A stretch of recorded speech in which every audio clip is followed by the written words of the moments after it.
Hello. हाँ sir. आवाज आ रही है ना? सब कुछ आ गया।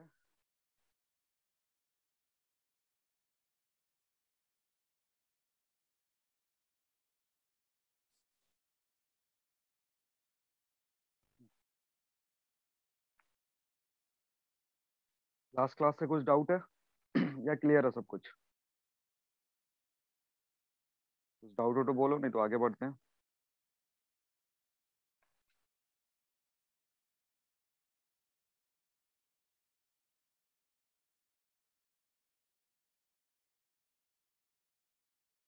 हो गया।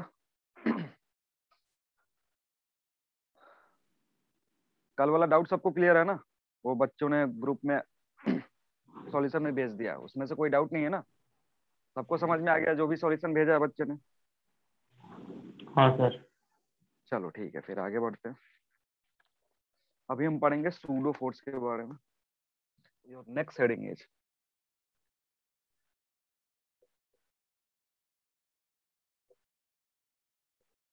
Pseudo force. सर आप बोला मांकी का कुछ प्रॉब्लम हो रहेगा। किसका? मांकी का। हाँ, वो इसमें मंकी की प्रॉब्लम इसी में करवाएंगे, सूडो फोर्स में। ओके। देखो सूडो फोर्स होता क्या है, पहले थोड़ा ये कहाँ से आया समझ लेते हैं। जैसे हमने पढ़ा था कि कोई बॉडी एक्सीलेशन में, कोई बॉडी अगर एक्सीलरेट कर रहा है तो इस पे फोर्स लगेगा। एफ नॉन जीरो होगा when you will see it from inertial frame. लिखना नहीं है, ये पहले समझा चुके हैं। नेक्स्ट चीज क्या था कि अगर कोई बॉडी एक्सीलरेट कर रहा है और इससे फोर्स जीरो है लेकिन फिर भी तुम्हें एक्सीलेशन नॉन जीरो दिख रहा है, ठीक है ना? फोर्स क्या है, सॉरी, फोर्स जीरो है फिर भी तुम्हें बॉडी पे कुछ एक्सीलेशन दिख रहा है, a is not equal to zero. इसका मतलब तुम इस बॉडी को कहाँ से देख रहे हो? इस बॉडी को देख रहे हो नॉन इनर्शियल फ्रेम से, ठीक है? नॉन इनर्शियल फ्रेम से इसको तुम देख रहे हो। तो अगर बॉडी में, हेलो बॉडी का सर। क्या है? हाँ, क्या बोल रहे हो? हाँ सर, अभी इसी स्यूडोपोड से ही स्टार्ट किया है आज का हाँ हाँ, क्लास। यही से स्टार्ट कर। एक बार पहले से थोड़ा शॉर्ट में एक बार बता दीजिए, मैंने अभी ज्वाइन कर दिया। शॉर्ट में ही अभी कुछ बताया ही नहीं हो, पिछली हाँ। चीजें रिपीट कर रहा हूँ, फिर से कर लूंगा। रुक जाओ 1 मिनट में देख लूँ कितने बच्चे आ गए हैं। ऑलमोस्ट सारे बच्चे आ गए, ठीक है। देखो मैं क्या बोल रहा था कि अभी हम पढ़ेंगे सूडो फोर्स के बारे में। सूडो फोर्स के बारे में क्या है? हेलो, आ रही है आवाज? हाँ सर। हाँ सर। हाँ सर। मेरा यार स्क्रीन ब्लैक हो गया, पता नहीं।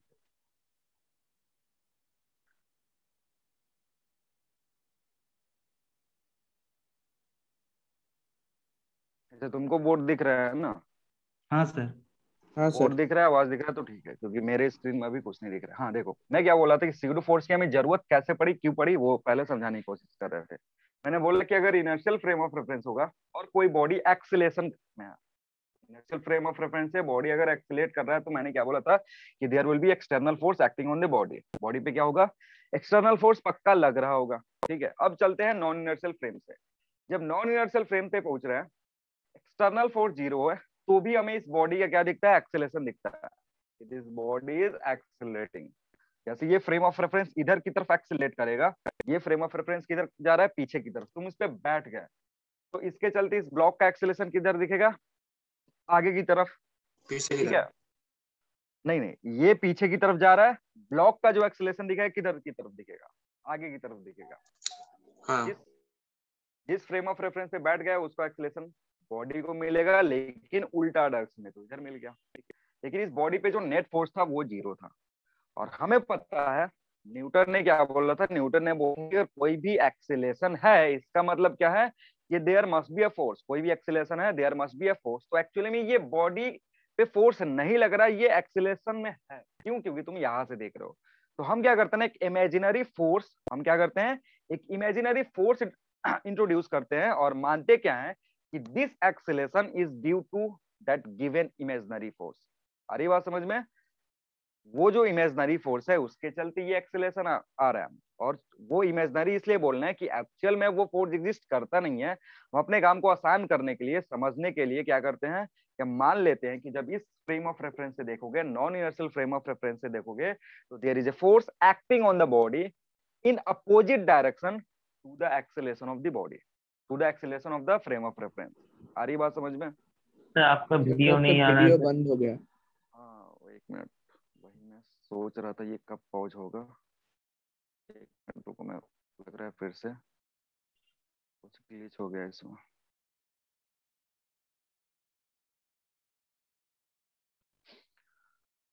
एक मिनट रुको, मैं ज्वाइन कर रहा हूँ फिर से।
हेलो, ठीक है? हाँ सर। हाँ सर। हाँ, तो मैं क्या बता रहा था कि जब हम non universal frame of reference में जाते हैं, इस बॉडी का एक्सेलेरेशन दिखेगा, और इस बॉडी का एक्सेलेरेशन जो दिखेगा वो एक्चुअली इसके एक्सेलेरेशन के चलते है, क्योंकि ये अगर पीछे की तरफ एक्सेलेरेट हो रहा है, इस पे बैठोगे, ये बॉडी आगे की तरफ एक्सेलेरेट होगा। ठीक है? तो अब न्यूटन्स लॉ ऑफ मोशन जो भी है उसमें पढ़ने के लिए हमने क्या करना है, उसने बताया था कि अगर तुमको एक्सेलेरेशन दिख रहा है तो there must be a force, लेकिन एक्चुअली में यहाँ फोर्स होता नहीं है। हम एक इमेजिनरी फोर्स डिफाइन करते हैं, and that imaginary force is known as pseudo force. ठीक है ना? तो इसका मतलब सूडो फोर्स तुमको कब दिखेगा? जब तुम किसी भी बॉडी को एक एक्सेलरेटेड फ्रेम ऑफ रेफरेंस से देखोगे या फिर non inertial frame of reference से देखोगे। आ रही बात समझ में? तो non inertial frame of reference से जब भी हम किसी बॉडी को देखते हैं तो हमें एक फोर्स इंट्रोड्यूस करना पड़ता है, and that force is known as what? That force is known as pseudo force. और उसके बाद जैसे ही तुम सूडो फोर्स इंट्रोड्यूस कर दिए, after that you can apply Newton's law of motion. Newton's law of motion जो था स्टार्टिंग में ही मैंने बोला था, ये कहाँ से अप्लाई करा जाता है, that is applied from inertial frame of reference. लेकिन अगर इसको नॉन इनर्शियल फ्रेम से भी अप्लाई करना है, तो नॉन इनर्शियल फ्रेम से अगर न्यूटन्स लॉ अप्लाई करना है, then you have to introduce a pseudo force. और सूडो फोर्स होता क्या है, ये एक इमेजिनरी फोर्स है, जिसके चलते हम मानते हैं कि due to this pseudo force this body is accelerating when seen from the non inertial frame of reference। Clear है, समझ में आ गया क्या बोल रहा हूं? तो सूडो फोर्स के बारे में लिखना, पहला पॉइंट इसमें लिख लो, ठीक ना। It is an imaginary force, it is an imaginary force, it is an imaginary force which acts on all bodies। It is an imaginary force which acts on all bodies, which acts on all bodies when they are, acts on all bodies when they are observed from, when they are observed from, when they are observed from a non-inertial frame of reference, observed from a non-inertial frame of reference, when they are observed from a non-inertial frame of reference। हो गया, point number 2 लिखेंगे।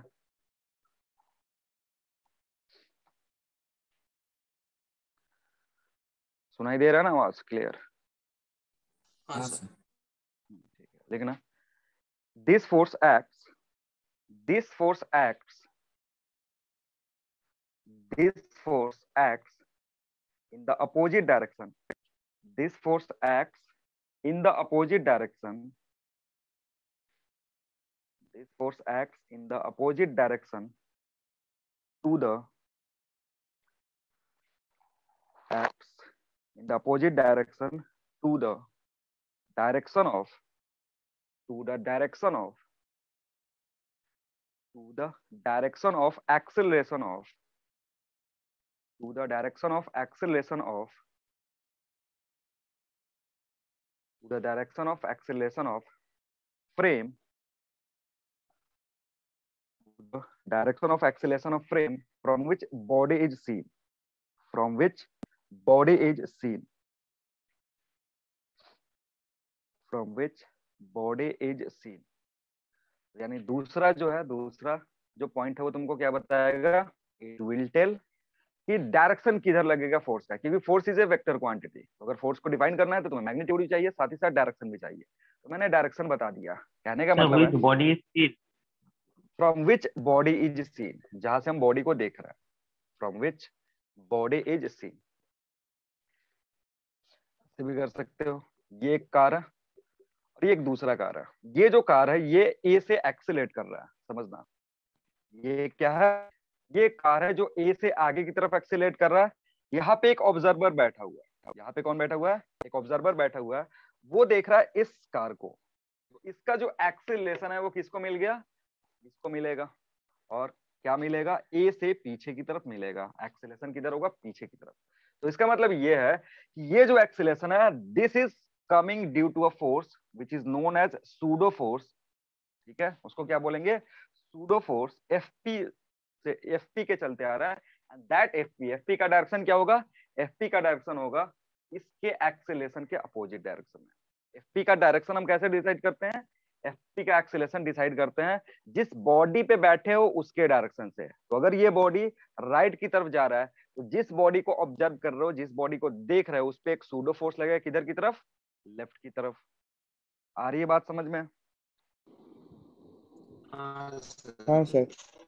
अब बात करेंगे third point, जिससे पता चलेगा कि मैग्नीट्यूड कितना होगा उस सूडो फोर्स का। तो लिखना, magnitude of this pseudo force, magnitude of this pseudo force, magnitude of this pseudo force is equal to, is equal to, is equal to is equal to mass of the body is equal to mass of the body into is equal to mass of the body into acceleration of frame of reference.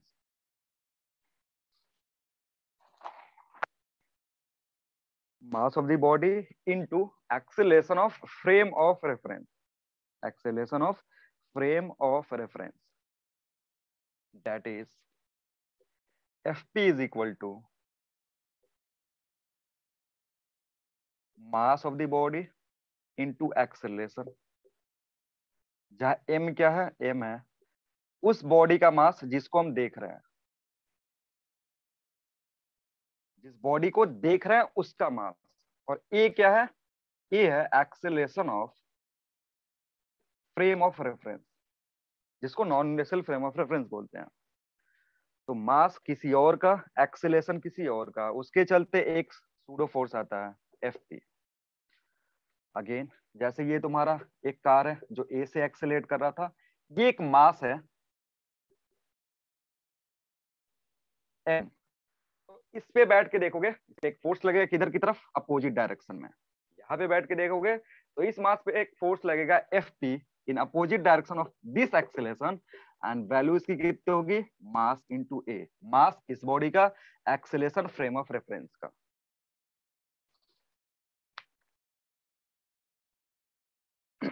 ठीक है,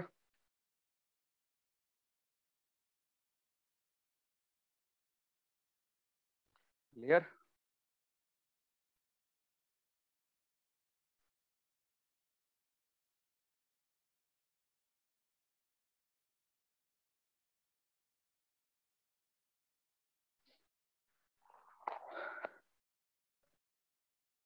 समझ गए। और एक note में एक important चीज लिख सकते हो, क्योंकि ये जो फोर्स है ये किसी इंटरेक्शन के चलते नहीं आता। जो फोर्स है बॉडीज के इंटरेक्शन के चलते नहीं आता। इस बॉडी, ये जो फोर्स है ये किसके चलते आ रहा है, नॉन यूनिवर्सल फ्रेम के चलते आ रहा है। इसलिए ये जो भी फोर्स है, सूडो फोर्स जो है इमेजिनरी फोर्स है, और उसके चलते कोई रिएक्शन जनरेट नहीं होता है। इस फोर्स के लिए हम कोई रिएक्शन जनरेट नहीं करवाएंगे। मतलब जो सूडो फोर्स है does not have any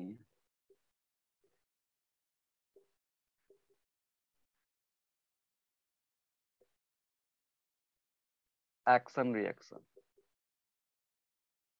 reaction pair. ये एक सिंगल फोर्स एग्जिस्ट करेगा जिसका कोई एक्शन रिएक्शन नहीं होगा। क्योंकि हमने थर्ड लॉ में पढ़ा था कि जितने भी फोर्स होते हैं वो इंटरेक्शन के चलते आते हैं, और इंटरेक्शन के चलते क्या हो रहा है, बहुत डिफरेंट डिफरेंट बॉडीज पे एक्शन रिएक्शन लगता है। लेकिन ये जो फोर्स है ये किसके चलते आया, ये आया नॉन यूनिवर्सल फ्रेम के चलते। और इसलिए ऐसा नहीं बोल सकते हो कि जो दूसरा बॉडी है, अगर एक बॉडी पे Fp लग रहा है तो दूसरे बॉडी पे भी Fp लगेगा जिसपे हम बैठे हैं। ऐसा नहीं होता है। Fp कहाँ बस लगेगा तुमको, इनर्शियल फ्रेम, जिस बॉडी को देख रहे हो उस पे लगेगा।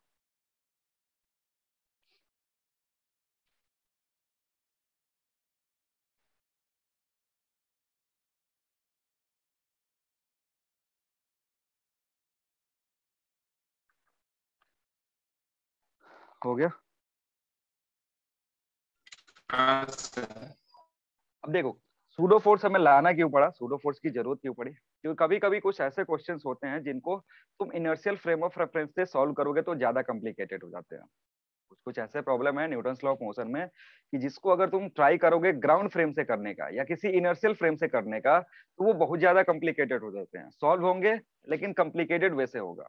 लेकिन जैसे उस प्रॉब्लम को नॉन यूनिवर्सल फ्रेम में हम शिफ्ट करते हैं, जैसे वो गिवन प्रॉब्लम है उसको non universal frame of reference में शिफ्ट करते हैं तो बहुत ही आसानी से हो जाता है, इजी वे में हो जाता है। जैसे हमने पढ़ा था पिछले रिलेटिव मोशन में कि कोई कोई ऐसे प्रॉब्लम होते हैं जिसको अगर ग्राउंड फ्रेम से कर रहे हो तो मुश्किल होगा।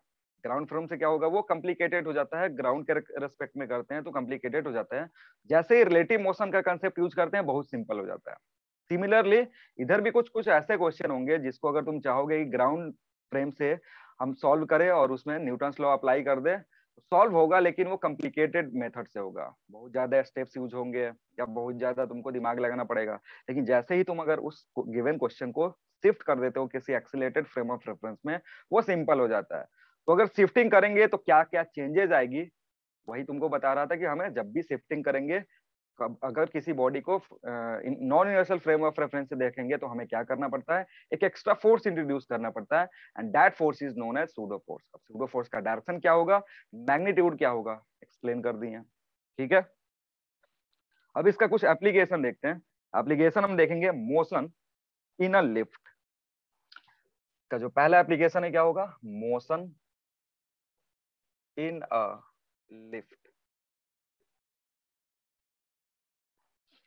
Motion in a lift, lift में जो मोशन होता है, क्योंकि लिफ्ट जो है वो क्या करता है, एक्सीलरेट करता है। यानी जो लिफ्ट है, अगर उसमें कोई बैठ गया तो that person is sitting in accelerated frame of reference. जो भी तुम्हारा लिफ्ट है वो क्या करता है, अगर लिफ्ट में बैठे होगे तो या तो वो ऊपर की तरफ एक्सीलरेट करेगा या फिर नीचे की तरफ एक्सीलरेट करेगा। यानी अगर तुम लिफ्ट में बैठ गए, इसका मतलब यह है कि तुम कहाँ पे हो अभी, तुम हो एक non universal frame of reference में। ठीक है, चलो। तो लिफ्ट में कोई आदमी खड़ा है तो उसके वेट में क्या क्या चेंजेस आते हैं।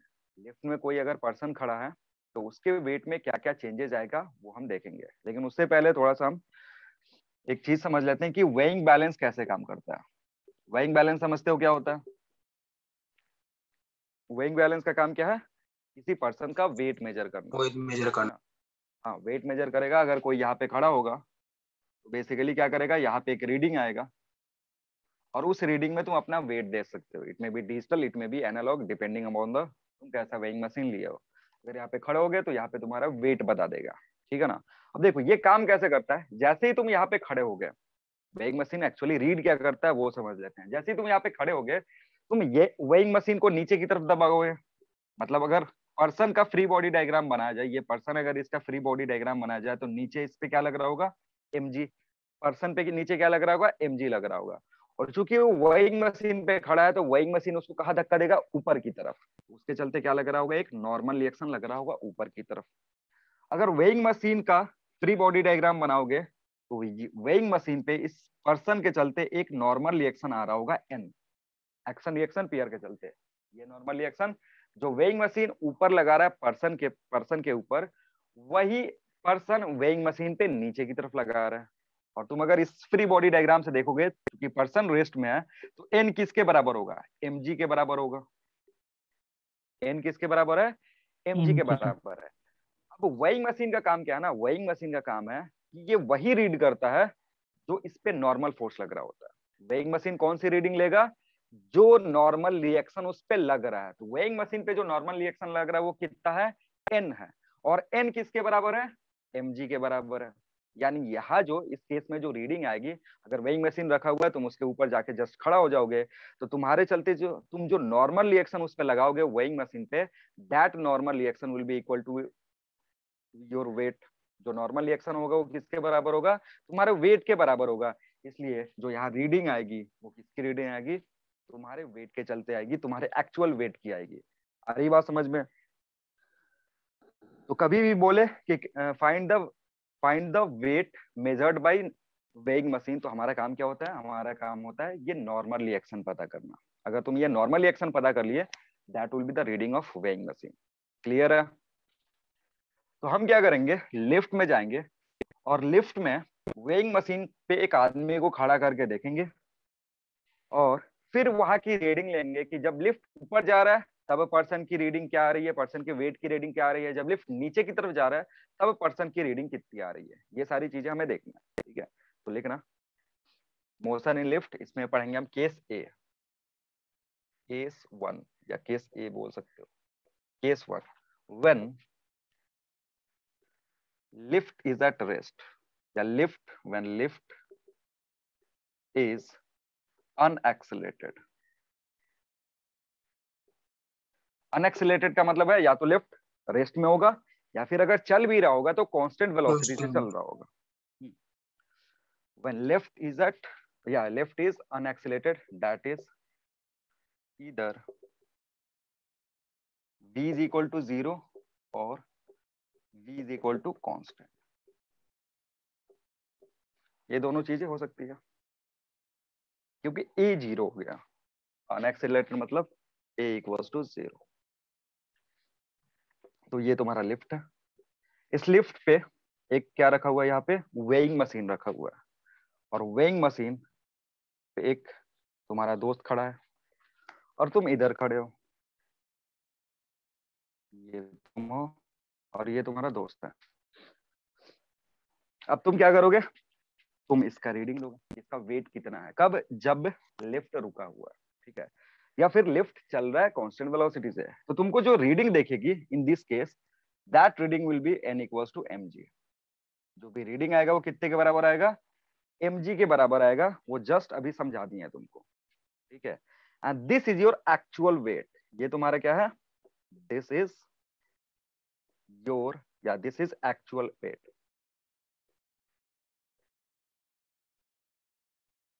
तो अगर इसको ऐसे लिखो W A, तो W A कितना होगा, AC लिख दो। WAC means W actual is mg।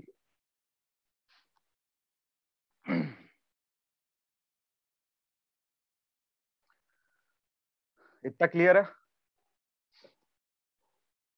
हाँ हाँ सर। सर। हाँ सर। इस केस में जो रीडिंग लोगे that will be actual reading. जो पर्सन का वेट है वही साफ साफ दिखेगा।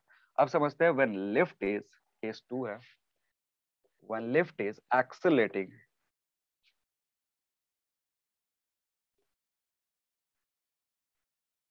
इन अपवर्ड डायरेक्शन।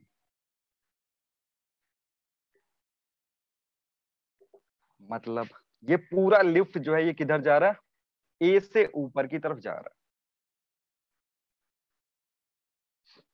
जो पूरा लिफ्ट है वो किधर जाएगा, ए से ऊपर की तरफ जाएगा, ठीक है। अब देखो, अब ये जो आदमी है ना, ये कहाँ चला गया, जो ऑब्जर्वर है। ऑब्जर्वर कहाँ था, इधर कहीं बैठा था। ऑब्जर्वर कहाँ चला गया, non inertial frame of reference में। जो भी ऑब्जर्वर है वो किधर चला गया, non inertial frame of reference में चला गया। अब इस बॉडी का जब वो फ्री बॉडी डायग्राम बनाएगा, समझना, इस बॉडी का जब वो फ्री बॉडी डायग्राम बनाएगा, तो इस पे ये फोर्स तो लगता ही mg, क्योंकि बॉडी में अगर मास है फोर्स नीचे mg लगेगा। साथ ही साथ अब ये जो लिफ्ट है ये पूरा ए से ऊपर जा रहा है, और ऑब्जर्वर कहाँ बैठ गया, उसी लिफ्ट में बैठ गया, तो उसको एक और फोर्स दिखेगा, that force will be Fp also in downward direction. हरी बात समझ में देखना, ये लिफ्ट किधर जा रहा है, ऊपर की तरफ। तो इस लिफ्ट के एक्सीलरेशन के चलते एक सूडो फोर्स आएगा, that will act in the downward direction, है कि नहीं। हाँ लिफ्ट ऊपर जा रहा है तो सूडो फोर्स नीचे की तरफ लगेगा, Fp, और उसकी वैल्यू कितनी होगी, मास ऑफ द बॉडी। इस बॉडी का मास अगर m है तो इसका mass acceleration of the frame of reference, acceleration कितने का है, a का है। अब इन दोनों फोर्स के चलते ऊपर एक नॉर्मल रिएक्शन लगेगा, तो this is your mg, this is your ma। ऊपर क्या फोर्स है, नॉर्मल रिएक्शन, नीचे क्या फोर्स है, mg प्लस n, ma। तो अब यहाँ पे n will be equal to how much, n will be equal to mg plus ma, या फिर n will be m into g effective. n will be what, it will be g effective, जहां g effective क्या है, g effective is equal to g plus a। g effective क्या है तुम्हारा, g plus a के बराबर है। हाँ सर इसमें जो स्यूडो फोर्स का बोला वो एक बार बता दे, स्यूडो फोर्स कैसे, बॉडी किधर जा रहा है, ये जो लिफ्ट है वो किधर की तरफ जा रहा है, ऊपर की तरफ। और आदमी कहाँ से देख रहा है, उसी लिफ्ट में बैठ के देख रहा है। तो जब भी हम किसी लिफ्ट में बैठ के देखते हैं तो हमें एक सूडो फोर्स इंट्रोड्यूस करना पड़ता है, ठीक है ना। लिफ्ट में बैठ के अगर देख रहे हो तो क्या करना पड़ेगा तुमको, सूडो फोर्स इंट्रोड्यूस करना पड़ेगा, क्योंकि ये लिफ्ट चल रहा है। उस लिफ्ट में अगर तुम बैठ गए तो तुम खुद को चलता हुआ नहीं देखोगे, तुमको क्या दिखेगा, यू आर इन रेस्ट। लेकिन ग्राउंड वाला जो आदमी है वो तुमको क्या देख रहा है, वो मोशन में देख रहा है। तो उसको कंपनसेट करने के लिए हमें क्या करना पड़ेगा, एक एक्स्ट्रा फोर्स लाना पड़ेगा, and that force is what, that force is Fp। जो लगता कैसे है, जो लगता है इस एक्सेलरेशन के अपोजिट डायरेक्शन में, और इसकी वैल्यू कितनी होती है, मास of the body into acceleration of frame of reference. और फ्रेम ऑफ रेफरेंस कितने से चल रहा था, ए से चल रहा था, क्योंकि अभी हमारा जो फ्रेम ऑफ रेफरेंस है दैट इज लिफ्ट, क्योंकि लिफ्ट में ही बैठे हुए हैं। तो ये एम ए जो है ये नीचे की तरफ लगेगा इस बॉडी पे। तो इस बॉडी पे नीचे की तरफ एम जी पहले तो लग ही रहा था, वेट मास के चलते जो भी वेट है वो लगेगा। ये एफ पी क्यों आ रहा है, this F P is coming due to non universal frame of reference. तो अब नॉर्मल रिएक्शन किधर लगेगा, जो भी तुम्हारा नॉर्मल रिएक्शन है किसके चलते, वेइंग मशीन के चलते, वो ऊपर की तरफ लगेगा। तो ऊपर की तरफ नॉर्मल रिएक्शन, नीचे की तरफ weight of the body plus pseudo force. तो N will be equal to m g plus m a, और इसको मैं ऐसे लिख रहा हूँ N is equal to m g effective, जहां जी इफेक्टिव क्या है, जी प्लस ए है। ठीक है, तो इस केस में अगर तुम देखोगे ध्यान से, तो इस केस में जो तुम्हारा नॉर्मल रिएक्शन है वो बढ़ गया। नॉर्मल रिएक्शन क्या हो गया, बढ़ गया। इंक्रीज हो गया। ठीक है, तो यहाँ पे अगर इसको मैं सर हाँ बोलो। सर वो हाई मशीन पे कितना रीडिंग दिखाएगा, वो m g plus m a? हाँ हाँ वही तो बोल रहा हूँ, क्योंकि नॉर्मल रिएक्शन ही वेइंग मशीन रीड करेगा। नॉर्मल रिएक्शन का काम क्या है, जो भी तुम्हारा वेइंग मशीन है वो नॉर्मल रिएक्शन रीड करेगा। जितना भी नॉर्मल रिएक्शन लगेगा वेइंग मशीन पे, वही नॉर्मल रिएक्शन में, नॉर्मल रिएक्शन कहाँ दिखेगा, रीडिंग में दिखेगा, जो भी तुम्हारा मीटर लगा होता है उस पे दिखेगा। ये बेसिकली नॉर्मल रिएक्शन कहाँ पे लग रहा होगा, वेइंग मशीन पे नीचे की तरफ लग रहा होगा। ठीक है, और ये जो नॉर्मल रिएक्शन है वेइंग मशीन उसको क्या करेगा, रीड करेगा। तो अगर तुम यहाँ पे देखोगे, दिस इज नोन एज, यहाँ नीचे लिख सकते हो, this is known as apparent weight, इसको क्या बोलेंगे, apparent weight बोलेंगे, क्योंकि अब ये एक्चुअल वेट नहीं है। और apparent weight को शो करते हैं डब्ल्यू ए पी से। डब्ल्यू ए पी क्या है, एम जी प्लस ए, ये तुम्हारा apparent weight है। And in this case, W P is greater than W actual, या W A C A P लिख दो, W A P is greater than W A C. ये तुम खुद भी फील कर रहे होगे अगर जाइंट व्हील पे गए होगे या फिर किसी लिफ्ट में गए होगे। लिफ्ट या जाइंट व्हील पे जब जाते हैं, और जब भी जाइंट व्हील ऐसे राउंड राउंड करके ऊपर की तरफ जा रहा होता है, ठीक है, जाइंट व्हील पे जो बैठा होगा उसको फील होगा कि ये तुम्हारा जाइंट व्हील है, ऐसे ऐसे रोटेट करेगा। तो क्या होता है कि इसमें दो प्रोसेस होता है, एक प्रोसेस में तुम नीचे की तरफ आओगे और एक प्रोसेस में ऊपर की तरफ जाओगे। ऐसे गोल गोल घूम रहा है, तो एक प्रोसेस में तुम्हारा क्या होगा, नीचे की तरफ आ रहे होगे, और दूसरे हाथ में तुम ऊपर की तरफ जाओगे। तो जैसे हम इस यहाँ से यहाँ तक ऐसे मोशन करते हैं ना, तो हमें ऐसा फील होता है कि हम क्या कर रहे हैं, जो भी बेंच लगा होता है जाइंट व्हील में उसको ज्यादा फोर्स से नीचे की तरफ दबा रहे होंगे। ये खुद फील करा होगा तुमने कि उस केस में जाइंट व्हील से हम ज्यादा चिपक के बैठ रहे हैं, कब, जब नीचे से ऊपर की तरफ एक्सेलरेट हो रहे हैं। दूसरे केस में क्या होता है, जब इधर से वापस आते हो, बहुत यानी लाइट लगता है। नीचे की तरफ आते हो, तो लगता है कि बॉडी के अंदर जो भी पार्ट है वो कहाँ चले जा रहा है, ऊपर की तरफ भाग रहा है। ठीक है ना, लोग खुद कुछ किसी कोई कोई तो हाँ कोई कोई उल्टी तक कर देता है। वो क्यों करता है, क्योंकि जब इधर से आएगा तो उसमें जो एक्सेलेरेशन होगा, सूडो फोर्स किधर लगने लगेगा, ऊपर की तरफ। ठीक है, तो इसलिए वो हल्का फील करता है, लाइट फील करता है। और बहुत सारे लोग जो लाइट उसको मतलब नहीं वो कर पाते हैं, वो क्या करते हैं, या तो चिल्लाने लगते हैं कि भैया रोको रोको, और नहीं तो उल्टी उल्टी कर देते हैं। ठीक है, तो जाइंट हाँ व्हील पे सर, कभी हाथ बैठना, पकड़ा नहीं जाता, हाँ हाथ हाथ भी, लगता है कि छोड़ जा रहा है। हाँ वही थोड़ा सा ये सारी चीजें क्या क्यों होती है, वो भी दूसरे केस में समझेंगे कि जब नीचे आ रहे हैं तब ऐसा क्यों हो रहा है। ऊपर जाने वाला केस मेथड समझ में आ गया। ऊपर जब जाओगे तो जो रीडिंग होगा तुम्हारा, मतलब जो भी वेट बैलेंस, वेइंग बैलेंस का जो रीडिंग है वो बढ़ जाएगा।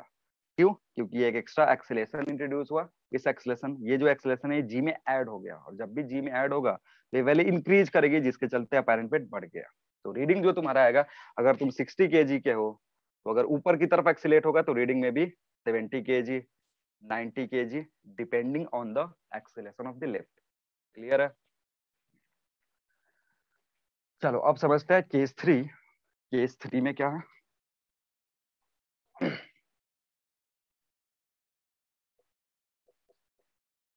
when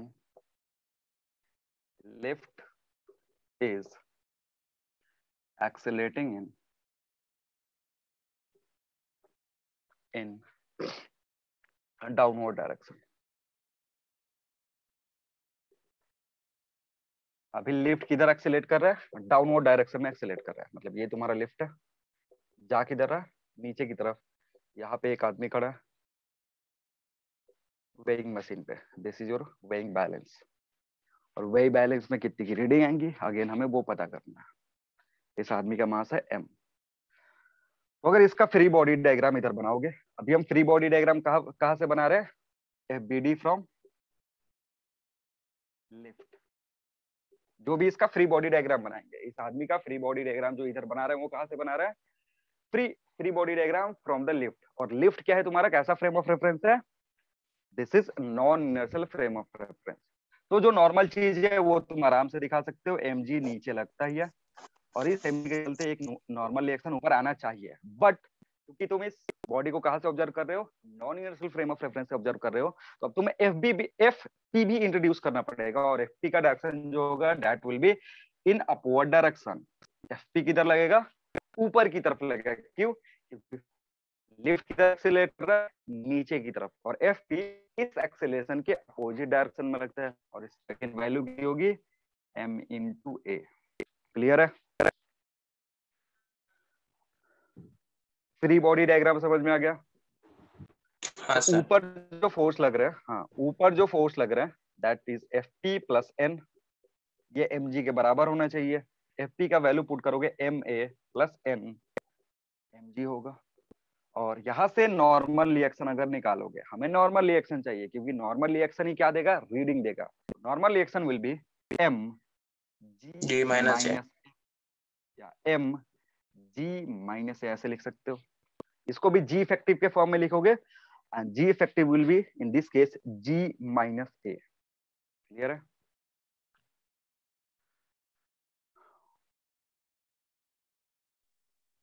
हो गया?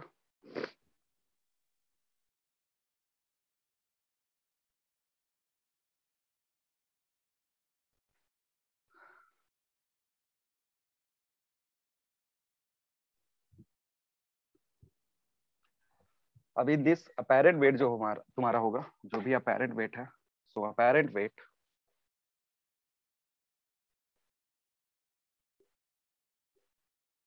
in this case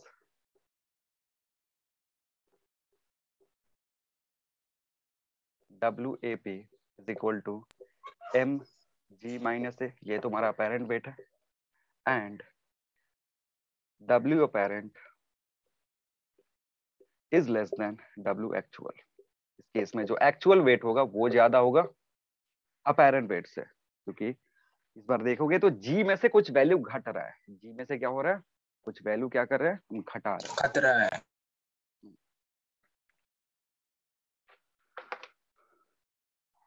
तो सेम पर्सन की अलग अलग रीडिंग दिख सकती है। वो डिपेंड करे किस पे? कि वो कैसे फ्रेम ऑफ रेफरेंस पे बैठा हुआ है, क्योंकि उसके चलते जी इफेक्टिव चेंज होगा। और जी इफेक्टिव अगर चेंज होगा तो क्या होगा? इस तरीके के फेनोमेना देख सकते हैं। अब इसका एक स्पेशल केस है। इसी में स्पेशल केस क्या है? When A equals to G, जब एक्सीलरेशन G के बराबर हो जाए, जब एक्सीलरेशन क्या हो जाए? G के बराबर हो जाए, इसका मतलब होता है lift is under free fall. That is lift is under free fall. अगर लिफ्ट फ्री फॉल में आ जाएगा तो यहां से देखो W अपैरेंट जो होगा जीरो हो जाएगा। W अपैरेंट जीरो हो गया, यानी जो भी रीडिंग है तुम्हारा वेइंग बैलेंस का वो कितना होगा? जीरो होगा। जैसे ही लिफ्ट का धागा टूट जाता है, जैसे लिफ्ट जो है वो किससे बांध के रखते हैं? रोप से बंधा हुआ है, स्ट्रिंग से बंधा हुआ है। अगर रस्सी टूटेगा ना तो लिफ्ट कैसे कौन से मोशन में चला जाएगा? लिफ्ट चला जाएगा फ्री फॉल में। क्योंकि किसी चीज को अगर हम ड्रॉप करते हैं तो कौन से मोशन में जाता है? फ्री फॉल में जाता है। लिफ्ट फ्री फॉल में चला जाएगा। और फ्री फॉल जाने का मतलब क्या है? कि अभी लिफ्ट का एक्सेलरेशन नीचे की तरफ कितने से हो रहा है? जी से हो रहा है। जी से होगा तो जी माइनस जी कितना हो गया? जीरो। यानी mass into zero, WAP zero हो गया। यानी हम क्या फील करेंगे? वेटलेसनेस फील करेंगे। हमें लगेगा कि हमारा वेट कितना हो गया? जीरो हो गया। ठीक है। So this is known as what, this is known as weightlessness.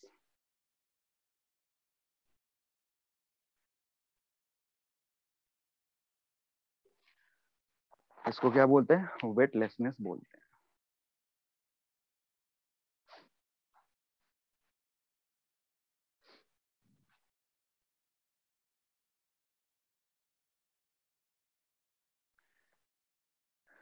इसलिए जो भी साइंटिस्ट सब, जो भी एस्ट्रोनॉट्स हैं, जब स्पेस में जाते हैं एमजी वाला टर्म ही गायब हो जाता है। तो वो क्या फील करता है, वेटलेसनेस फील करते हैं, और स्पेस क्राफ्ट में इधर उधर फ्लोट करते हुए दिखते हैं तुमको।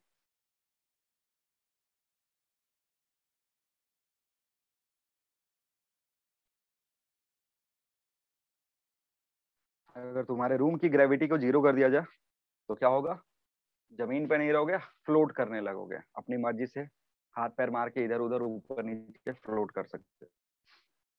और वो केस यहाँ पे दिख सकता है, ठीक है, क्योंकि यहाँ पे वेटलेसनेस आ गया, यानी मास के चलते जो इफेक्ट है वही खत्म हो गया। हटा दे इसको। एक और चीज इसमें देखते हैं, अगर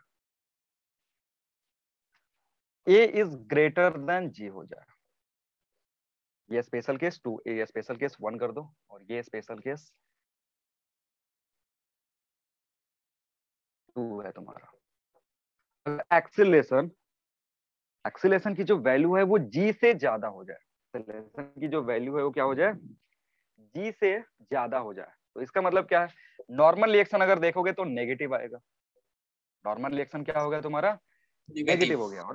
और मैंने एक सवाल करवाया था जहाँ पे मैंने बताया था कि नॉर्मल रिएक्शन नेगेटिव का क्या मतलब होता है। 0 होता है नॉर्मल रिएक्शन। नॉर्मल रिएक्शन, हाँ नॉर्मल और रिएक्शन, सर ऊपर ये जाएगा। उसका मतलब ग्राउंड से वो ऑब्जेक्ट टूट गया सुपर है। वेटलेसनेस होता है। ठीक है। नॉर्मल रिएक्शन नेगेटिव कहने का मतलब है कि there is a force which is acting in upward direction on the given body, और वो बॉडी ग्राउंड से कांटेक्ट छोड़ चुका है।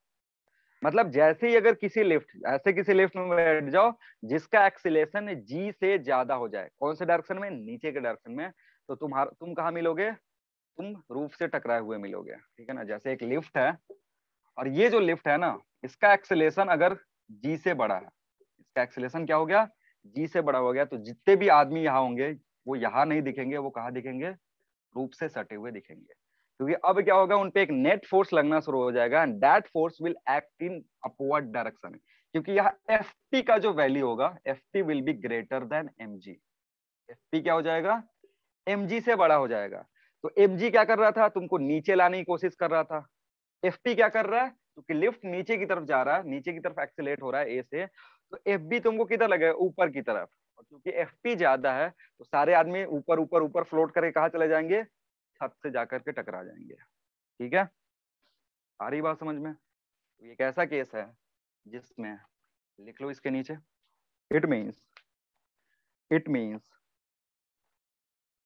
it means bodies in the left, it means bodies in the left, bodies in the left will experience, bodies in the left will experience will experience will experience an acceleration in upward direction, an acceleration in upward direction will experience an acceleration in upward direction and will gradually hit and will gradually hit and will gradually hit the ceiling of lift and will gradually hit the ceiling of lift. सारे लोग क्या करेंगे, lift की ceiling को जाकर के hit कर देंगे।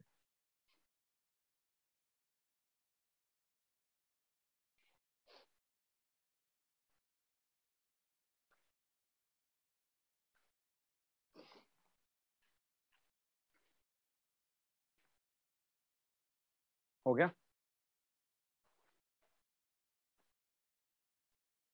चलो अब जो रस्सी वाला प्रॉब्लम बताए थे प्रीवियस केस में, वो समझते हैं कि क्या इस केस में सूडो फोर्स आ रहा है कि नहीं। यहाँ पे थोड़ा सा बच्चों को कंफ्यूजन होता है। समझना है कि ये जो फोर्स है यहाँ पे वो सूडो फोर्स है कि नहीं। ठीक है, अब देखो मंकी को मैंने क्या बोला था, या तो मंकी ए से ऊपर की तरफ एक्सेलेरेट हो सकता है या फिर मंकी ए से नीचे की तरफ एक्सेलेरेट हो सकता है। ये दो दो केस मैंने बताया था, एक्सेलेरेशन ऊपर एक्सेलेरेशन नीचे। इसी केस में तुमको जो टेंशन होगा वो वेट के बराबर नहीं होगा, और नहीं तो अगर कांस्टेंट वेलोसिटी जा रहा है या फिर हैंग करके रखा हुआ है तो टेंशन mg के बराबर होगा। उस केस में ज्यादा दिक्कत नहीं होता। हमें सोचना कब का, इस ए का और इस ए का सोचना है। अब मैं तुमसे बता रहा हूँ, क्या इसमें हमें सूडो फोर्स का कंसेप्ट लगाना पड़ेगा? ये जो केस है इसमें सूडो फोर्स का कंसेप्ट लगाना पड़ेगा? नहीं सर। नहीं लगाना पड़ेगा। देखो क्यों, हो क्या रहा है ना कि जो बंदर का मोशन है, जो भी मंकी का मोशन है, वो किस पे है, रोप पे है। और वो क्यों हो रहा है? क्योंकि वो रोप पे फोर्स लगा रहा है ऊपर या नीचे जाने के लिए। जब हम ग्राउंड पे चलते हैं तो क्या करते हैं, ग्राउंड पे हम फोर्स लगाते हैं। सारी बात समझ में, जब भी हम चलते हैं ग्राउंड पे, अगर कोई पर्सन चल रहा है ग्राउंड पे, मान लो इधर की तरफ ए से एक्सेलेरेट हो रहा है, तो वो ग्राउंड को, ये क्या होगा, अगर ए से एक्सेलेरेट हो रहा है, इसका मास m है, तो एक्चुअली में इस पे फोर्स जो लग रहा है वो कितना लग रहा है, m में लग रहा है। अगर ये बॉडी ग्राउंड पे हॉरिजॉन्टल डायरेक्शन में ए से एक्सेलेरेट कर रहा है और इसका मास m है, तो इसका मतलब क्या है, इस ये जो भी बॉडी है उस पे एक फोर्स लग रहा है किधर, आगे की तरफ ma के बराबर। वो फोर्स जो है वो कहाँ से आ रहा है, वो एक्चुअली आ रहा है तुम्हारा ग्राउंड से, क्योंकि उसी स्टैंड पे ग्राउंड को भी ये बॉडी पीछे की तरफ धक्का दे रहा होगा। स्टैंड पे जैसे तुम चल रहे हो, तो तुम चलते टाइम क्या करते हो, अर्थ को पीछे पुश करते हो। अब अर्थ तो पीछे जा नहीं सकता है, तो उसके रिएक्शन के चलते तुम किधर जाते हो, आगे की तरफ जाते हो। बात समझिए, सेम प्रोसेस यहाँ पे होता है। बच्चों को कंफ्यूजन हो जाता है ना कि this is also pseudo force. ये सूडो फोर्स नहीं है, ये इसका रिएक्शन एक्शन पेयर है। रिएक्शन एक्शन पेयर है, क्योंकि ये जो एक्सीलरेशन बॉडी जो मंकी के अंदर आ रहा है ना, वो कहाँ पे क्यों आ रहा है, क्योंकि जब मंकी जो है वो क्या कर रहा है, रस्सी को नीचे की तरफ धक्का देके उसके सहारे ऊपर टेंशन चढ़ के रहा है। चलते। हाँ, उसके चलते क्या हो रहा है, ऊपर की तरफ जा रहा है। हाँ, वो टेंशन आएगा, टेंशन इंट्रोड्यूस होगा। तो जब भी मंकी जब सर ऊपर चढ़ने की कोशिश करेगा ना, हाँ क्या बोल रहे हो? सर वो रस्सी को जो लिफ्ट में रख दिया तो अरे यार भैया, तुम तो और पागल ही बना दोगे। अभी पहले ये तो समझ लो, लिफ्ट में रख दोगे तो आ जाएगा एक्सेलेरेशन। समझो समझो, पहले ही कि दिमाग खाने लगते हो। पहले तो ये एक केस समझ लो, उसके बाद लिफ्ट में चलेंगे ना। लिफ्ट वाला पूरा सिनेरियो अलग है। अभी यहाँ का बता रहा हूँ कि ये जो एक्सेलेरेशन हो रहा है, जो मंकी का एक्सेलेरेशन है, वहां पे हम सूडो फोर्स सोचेंगे कि नहीं सोचेंगे? अब समझो, जब क्या कर रहा है, जब मंकी रस्सी को ऊपर पकड़ के जा रहा है, तो वो एक्चुअली फोर्स किस पे लगा रहा है, रस्सी पे लगा रहा है। और उस एक्स्ट्रा फोर्स के चलते क्या करेगा, वो एक्सेलेरेशन आएगा मंकी के अंदर। तो एक्चुअली ये जो एक्सेलेरेशन है ना, ये जो एक्सेलेरेशन है वो रस्सी के सहारे आ रहा है, क्योंकि रस्सी पे फोर्स लग रहा है और उसके हेल्प से वो कहा जा रहा है, ऊपर की तरफ चढ़ रहा है। तो अगर नॉर्मल कंडीशन होता, तो मंकी पे अगर हम फ्री बॉडी डायग्राम बनाते, नॉर्मल कंडीशन मतलब अगर एक्सेलेरेशन जो है वो 0 है, तो टेंशन जो आता वो mg को बैलेंस करता। ठीक है, इस कंडीशन में। अब इस कंडीशन में जो मंकी है वो कोई एक्स्ट्रा फोर्स नहीं चाहिए, इससे रस्सी से कोई अलग फोर्स उसको नहीं चाहिए। वो क्या करेगा, इस टेंशन के हेल्प से अपने मास को हैंग करके रख सकता है या कांस्टेंट वेलोसिटी से जा सकता है। लेकिन अब उसको क्या करना है, ऊपर की तरफ एक्सेलेरेट करना है ए से, उसको चाहिए फोर्स की जरूरत। अब वो फोर्स लाएगा कहाँ से, रस्सी के सहारे, क्योंकि रस्सी को अगर वो नीचे की तरफ खींचेगा, रस्सी पे नीचे की तरफ फोर्स लगाएगा, तो रस्सी उसको किधर धक्का देगा, ऊपर की तरफ। तो रस्सी जब उसको धक्का देगा ऊपर की तरफ, तो रस्सी पे एक फोर्स लगना शुरू हो जाएगा ma के बराबर। In that case tension will be mg plus ma। ऐसा ही सीनरियो तुमने वहां भी देखा था, लेकिन वहां जो ma आ रहा था that was coming due to pseudo force. ठीक है ना, वहां जो fp लिख रहे थे उसके चलते मास इनटू एक्सेलेरेशन आ रहा था, वो सूडो फोर्स आ रहा था। यहाँ पे हमने कहीं भी बात नहीं करा है non universal frame of reference का। ये जो ma है वो डायरेक्टली किसके चलते आ रहा है, that is coming due to normal reaction या reaction acting between monkey and the rope. Clear है? तो ये जो कंडीशन है इसको सूडो फोर्स नहीं बोलेंगे। बच्चों को लगता है कि सर यहाँ मास इनटू एक्सेलरेशन यूज हुआ है, तो पक्का ये कौन सा सूडो फोर्स का होगा। नहीं, ये सूडो फोर्स नहीं है। ये कौन सा है, ये रिएक्शन के चलते आ रहा है। और मैंने पिछले वाले केस में ही बोला कि जो भी तुम्हारा सूडो फोर्स है उसका कुछ रिएक्शन जनरेट नहीं होता है, क्योंकि उस रिएक्शन जनरेट होने के लिए दो बॉडीज का इंटरेक्शन होना चाहिए। यहाँ दो बॉडीज का इंटरेक्शन हो रहा है, और दो बॉडी का अगर इंटरेक्शन हो रहा है तो वहां से जो फोर्सेस आएंगी उसका एक्शन रिएक्शन पेयर होगा। क्लियर है, समझ में आ गया? अब जिसने बोला कि अगर इसको भी लिफ्ट में रख दे, अगर मंकी कहाँ चला जाए, लिफ्ट में चला जाए, हाँ, ये लिफ्ट है मंकी का तुम्हारा। भी सर लिफ्ट में जाता है। क्वेश्चन है, क्वेश्चन कैसे भी बन सकता है। लिफ्ट में एक रस्सी हैंग करके रखा हुआ है, ठीक है, लिफ्ट में क्या करा हुआ है, एक रस्सी हैंग करके रखा हुआ। अब ये ऊपर की तरफ एक्सेलेरेट होने लगे, ये जो मंकी है ये चाहता है कि मैं ए से ऊपर की तरफ एक्सेलेरेट करूं। अभी मान लो लिफ्ट रुका हुआ है, लिफ्ट क्या है तुम्हारा, रेस्ट पे है, ठीक है, लिफ्ट अभी रेस्ट पे है, तो क्या दिखेगा, मंकी ऊपर जा रहा है, एक्सेलेरेशन, जो टेंशन आएगा, tension will be basically mg plus m में, क्योंकि लिफ्ट क्या है तुम्हारा, अभी रुका हुआ है, लिफ्ट के बारे में ज्यादा कुछ उसका इफेक्ट नहीं दिखेगा। इधर से देखो या ग्राउंड से देखो, बात सेम टू सेम है, कोई फर्क नहीं पड़ रहा है, यहाँ पे बैठ के देखो या यहाँ पे बैठ के देखो, ठीक है ना।